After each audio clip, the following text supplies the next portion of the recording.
Hello and welcome back. I'm Natalie and today we are going to be doing a bit of an upcycle project. So hopefully you can all hear me okay. Let me just see if I can see a chat. Okay, so far nothing on YouTube. We are going to be doing quite a bit of display work today, so there's going to be times when I can't see Facebook comments, but just for now I should be okay. Don't be afraid to say hi and let me know that you're watching, and let me check that audio is working okay too. Hi Deb, is that so that you can pinch her cameo?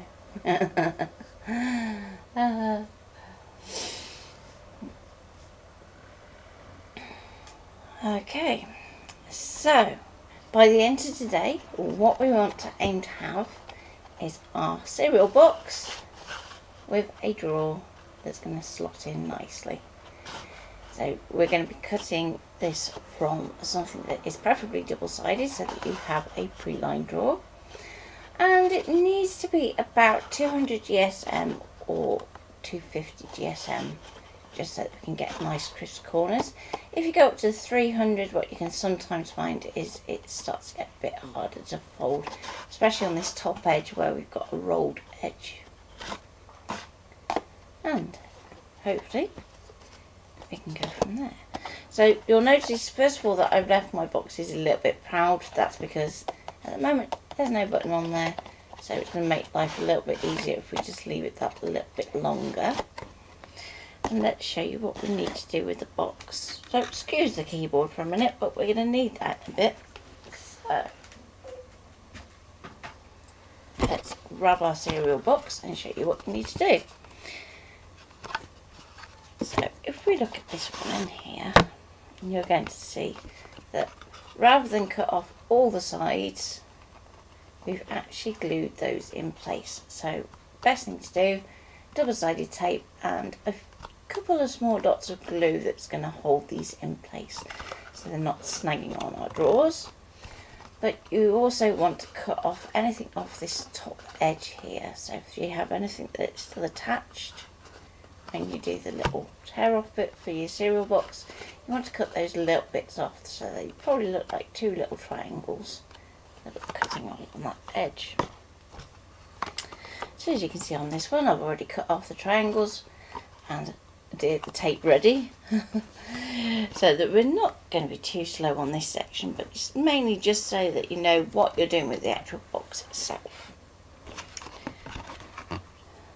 So as I said, you probably want to use a little bit of glue as an extra on this, just so that it's going to seal down nicely. Let's see if I can get these backings off. Always fiddly.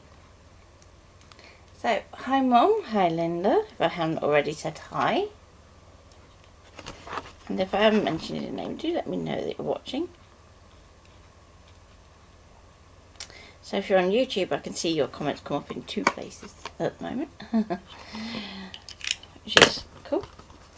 So with those sections, now we're going to fold those in.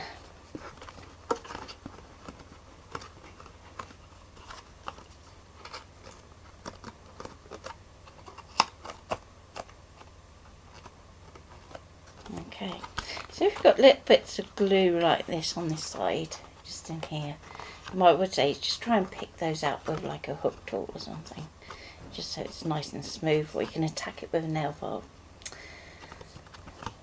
Now before I go too far, I'm just going to grab my bone folder and I'm going to crease down those top folds so that they're nice and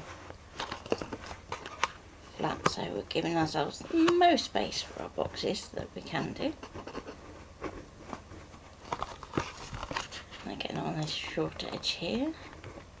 Don't be afraid to get right in there.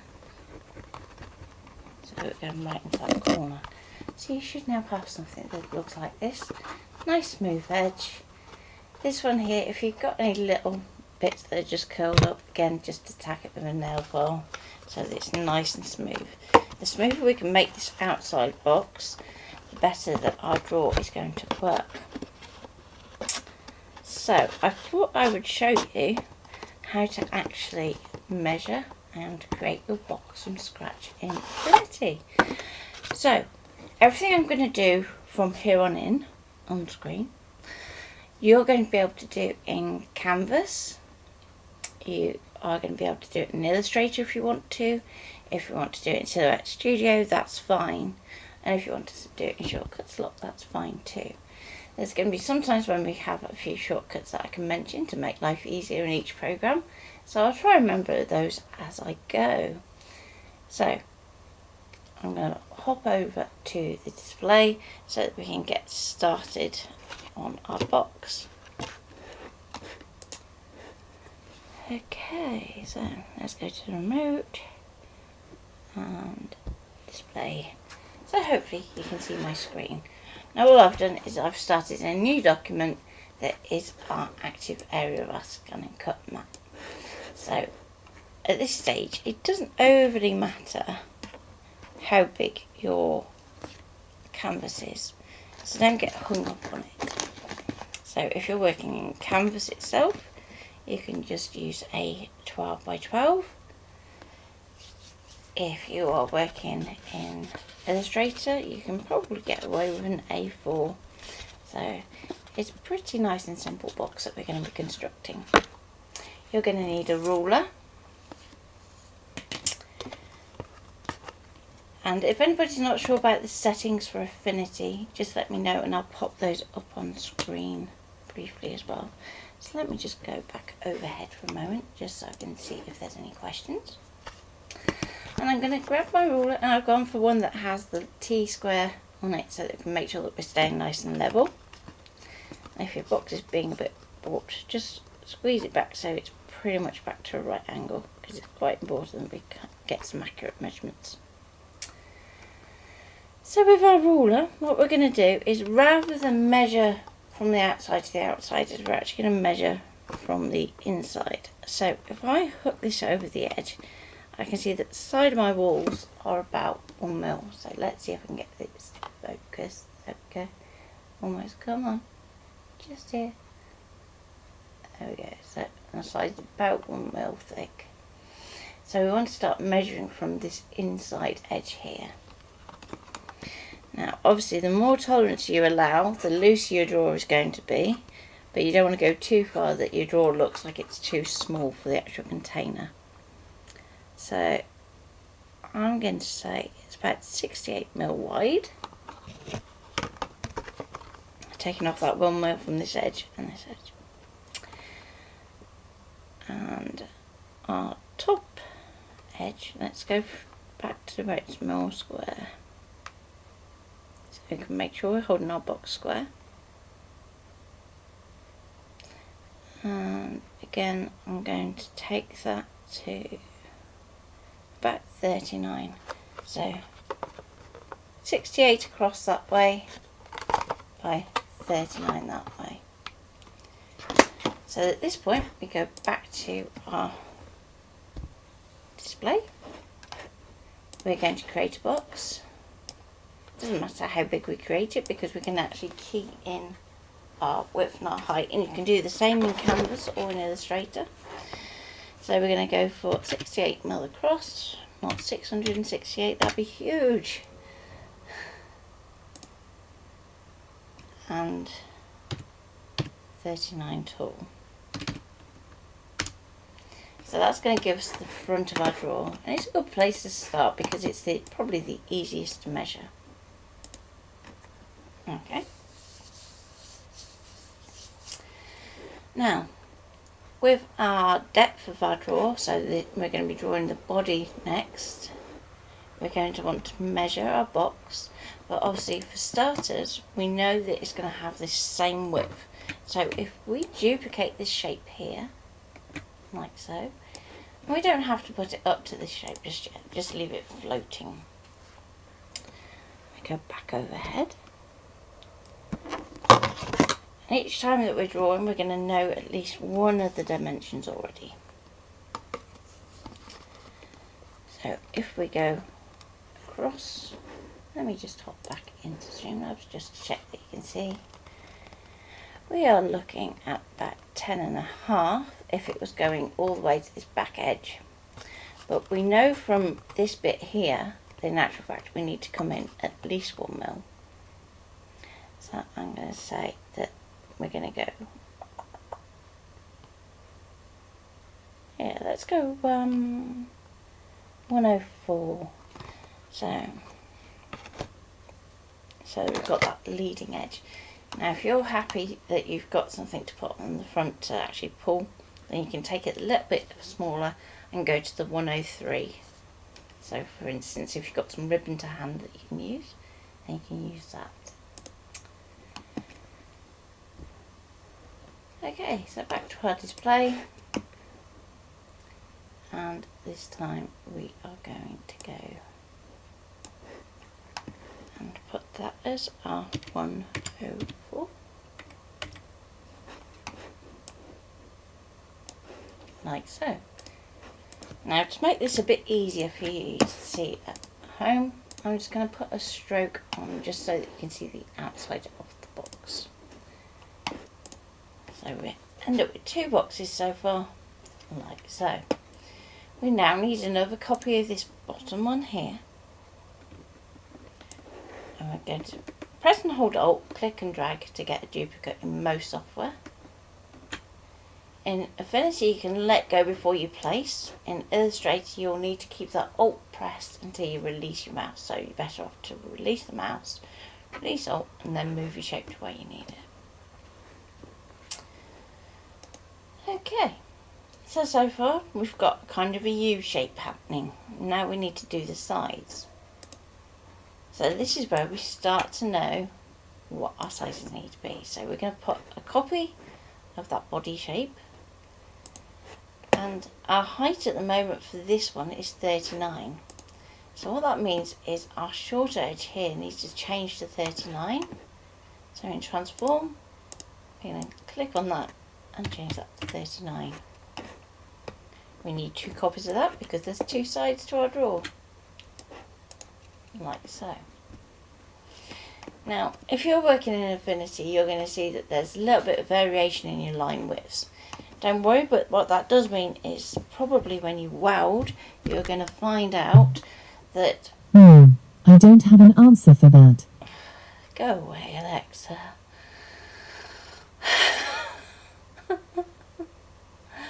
Oh dear. What you'll find is that when you go to weld, it's not going to necessarily weld correctly, but I'm going to show you how to fix that nice and easily. Now we need another copy of this shape here, and we're going to just plonk that along the side here, and this is going to be our rolled edge. So if I go back overhead so you can see inside the box. So inside the box here we have a little bit of a rolled edge, and this is going to basically reinforce your drawer, so it's going to have a bit more body to it. So even if you're creating this in 250 card, you're going to want to give it a little bit of rigidity. Easy for me to say. And you're also going to notice it doesn't go all the way into these corners here. So if I pick a corner that's nice and easy to see, not going to have one. Okay, so basically with your roll corner, you've got like a little chunk that's taken out. And what that means is you're not going to get kind of a bulk bit in the corner. You just want to bring it in just a little bit. So a bit like a glue tab, so we're not getting too much material just in that top corner. So let's go back to display. So we're going to bring that in a little bit, and because we've got snap working, we're just going to do it on one edge, then we can move that shape so that it aligns back to the centre. So where we have this little red line going through the centre of our shape, we know everything's aligned. For this first tab, we can kind of choose where we want, how much of that material we want to show. So we can go a little bit deeper if you want. If you want to go all the way into the inside, for example, you can do, that's fine. So if you are using single sided, that's one way around it. but I'm just going to go for about 1.5 centimetres, like so. So at the moment that's going to tuck straight in. But where we go up to our corners here, rather than doing it like a little notch, which is what would happen at the moment, so that you end up with like a bare bit of card in this corner here, we're going to nicely join that back up so that it's going to fit nicely. So to do that, I'm going to convert that shape to curves. If you are working in Canvas, you're going to click twice so that you get to the dreaded nodes, and you're going to add a node at the top and add a node at the bottom. Now in Canvas, when you do an add node, it's going to put it in the middle. Just drag it down so it's about that same sort of distance as what you have from your box to your corner. We're then going to take our 2 outside nodes and we're going to drag that out so that it matches our original box. So if I click off, you can see you've got this shape occurring here. Okay. Now if you're really not confident with nodes, here's a little trick for you. In your basic shapes in Canvas or in Affinity, or I think in Shortcuts Lock, you actually have the option to design with a trapezium. So we're going to just add one of those to our mat. I'm going to rotate it and we can align that to our shape. Now, so long as this edge here is within this section here, even if you go up to that edge, you're going to be able to do a weld. Now, if I go back to my trapezium, in Affinity what we can do is we can actually edit how that goes. So we can actually go and click that to 45 and then select your rectangle and your trapezium and just weld it. So that's 2 ways of doing exactly the same effect. Now we're going to need a matching one over this side. So we can duplicate it and we can flip it. So even in Canvas you can flip that horizontally so it's facing the right way, like so. So far so good. Now if we want to take that same shape and be really lazy, you might think, oh that's easy, we'll just take that up there and do that. And for the most part that's fine, but what you're going to find is there's going to be a difference between the corner that you get here and the corner that you get here.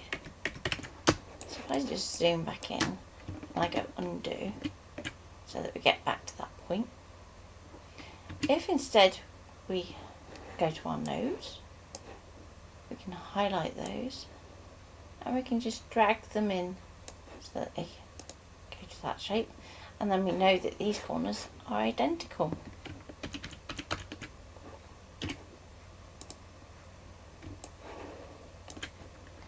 And we're going to do the same down here.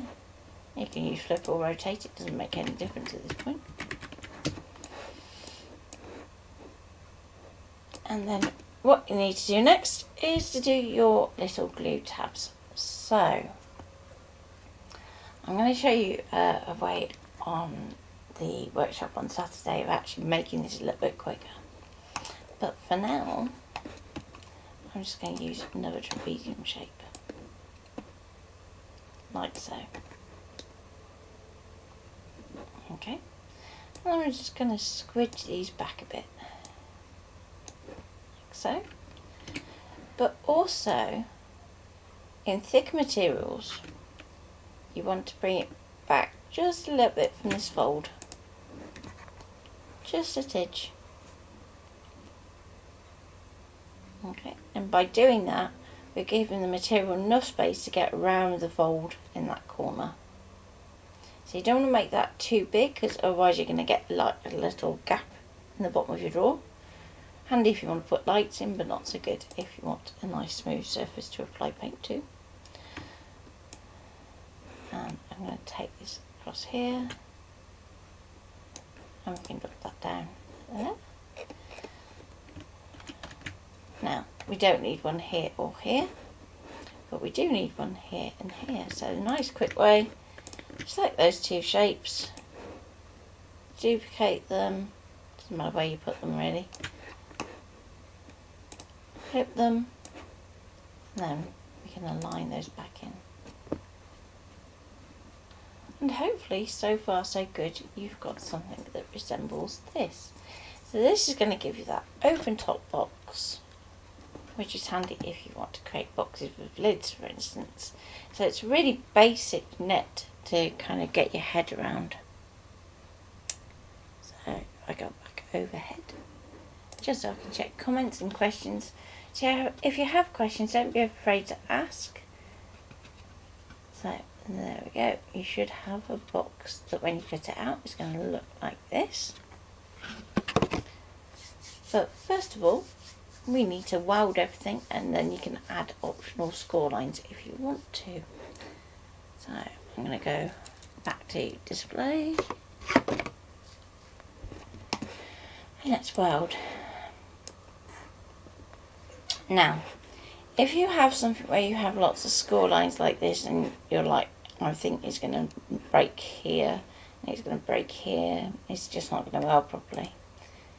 First of all, don't panic, because everything is fixable.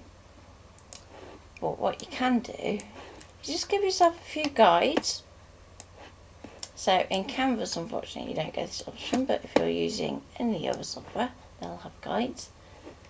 So we can see where our score lines are going to go. And you want to do that, excuse me, for every fold. And you just click and drag them in, and that's going to give you a guide for your score lines. We can then select all of our shapes, and we can weld them into one piece. So you can see that one didn't quite go, these two down here didn't quite go, that one there, but that's okay. So let's zoom in. If at any point your guides do get in the way, you can hide them. And we're just going to draw a shape over the top of the line in question. Select both and weld. Now sometimes you'll find that does enough to actually make it realise that it shouldn't have done that in the first place, and the tail ends will vanish, but other times they're going to stay there, but you can just delete the nodes.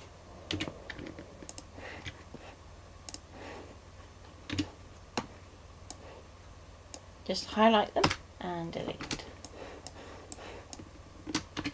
Now if you're working in Canvas or Illustrator, or even Shortcuts a lot, you'll be pleased to know that you probably won't have this option, or this problem I should say, not option. Whew. So how warm is it by you? It's very warm here. I would say that today, particularly tomorrow and Friday, move your cutting mats and things out of your craft room to somewhere nice and cool. But we're not going to have the option today. Still have a few more t-shirts to go. And we've started a new page as well. So if you look up Plannercraft Apparel, then you'll find our new page. And that is just going to be for actually printed stuff.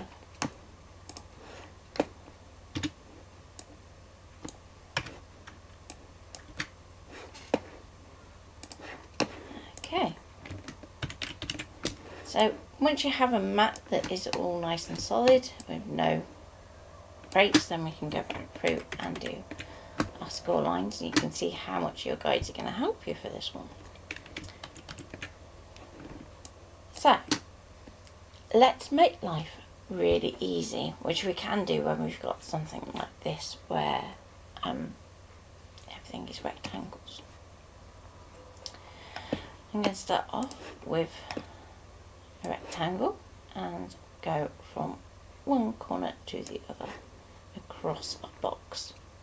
Okay, And just to differentiate it, I'm going to put a dash line in it. I'm going to set a gap of 6 and a dash of 3. And this is mainly for our reference, so that we know that it's a score line. Now, for this next one, if you are going to draw your score line, then what you can do really easily is go like that across your box. Okay, because anything that gets drawn on these tabs here, you're not going to see because your glue tabs are coming in. Okay, if you are going to cut your score line out, however, what you're going to want to do instead, if I take that out, is just grab your pen tool and we're going to go across there and across there. Now if we press and hold shift, it's going to do it in a nice straight line for us. There we go. So then if I hide the guides, you can just see that that one and that one need to go in, and this one to this one. Ta-da! So then all we need to do is just go File, Export.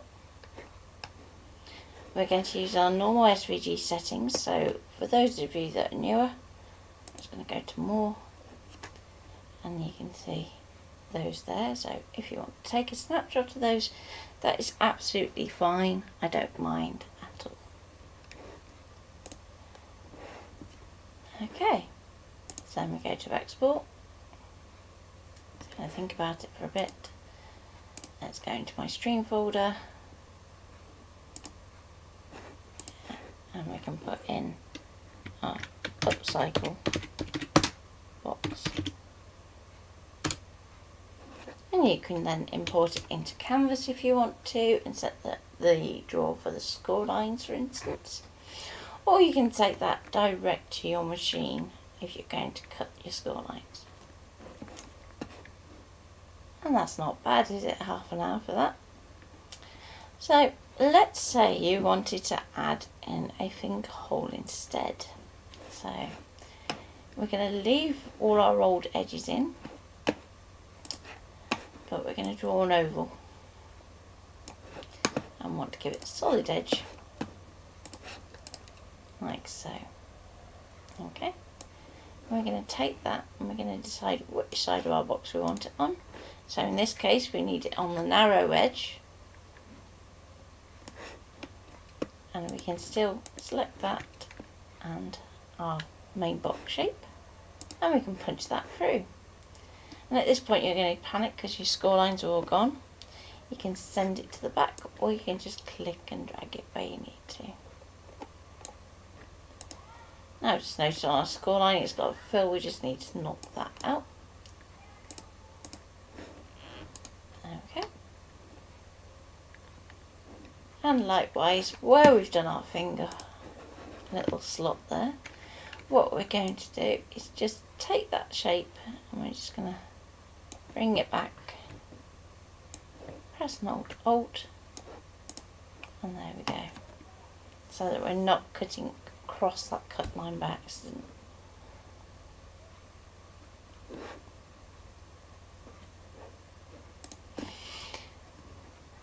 Any questions? Let me go back overhead just so I can see the chat. Ooh, 87 degrees. Warm. So let me move that out of the way. So when it comes to assembling a box, all you're going to do is do your glue tabs first. Don't do what I did there. And then you're going to roll your edges over the top. So I managed to do it wrong both times. So don't do what I do as I say. So you do glue tabs first, then roll your edge over the top, and you'll get a nice neat finish to your little box. And these are quite sweet. So I've used some Craft Sensations card for this one. I think it's from the Marbles pad. So you should be able to get that from the range or direct from Craft Sensations. And I think there's a few other places you can get it in the UK.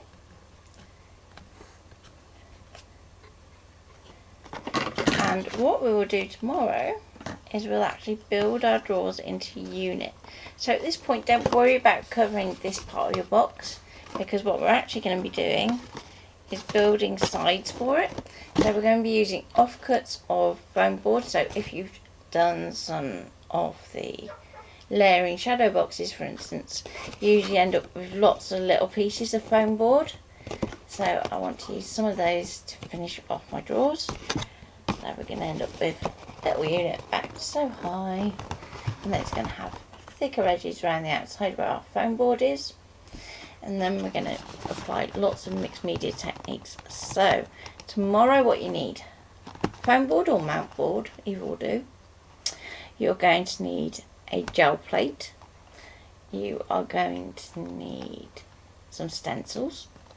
So if you want to do Pretty Gets Gritty stencils, that's great, because it's going to be a joined up broadcast with BGG. If you want to use stamps instead of a gel plate, that's fine too. It just means that it's just going to take a little bit longer to cover your paper.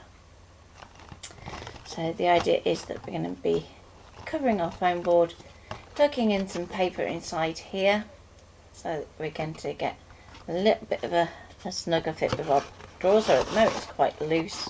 It's going to be a little bit snugger by the end. Our foam board's going to extend slightly beyond our box here, so that we get a nice neat finish for our drawers, which is going to be fab. So I look forward to showing you all that tomorrow. Then on Friday we're going to finish off decorations with things like handles if we want to put a base on, or feet, and I can show you how you can do that too. So hopefully by the end of it we should have a really nice little set of storage drawers that you could use in your craft room for your crafting goodies if you want, or if you have other knickknacks that you want to store. So for instance, if you've got some pins or some key rings, hint hint, then you might be storing it in this instead. So have a lovely day, drink plenty, look after the crafting products, because at the end of the day they're an investment. So any paints, inks, cutting mats or adhesives, including vinyl, then put those somewhere cool, put your feet up, maybe have a little go at cutting this out a bit later on when it's a bit cooler. So take care and bye.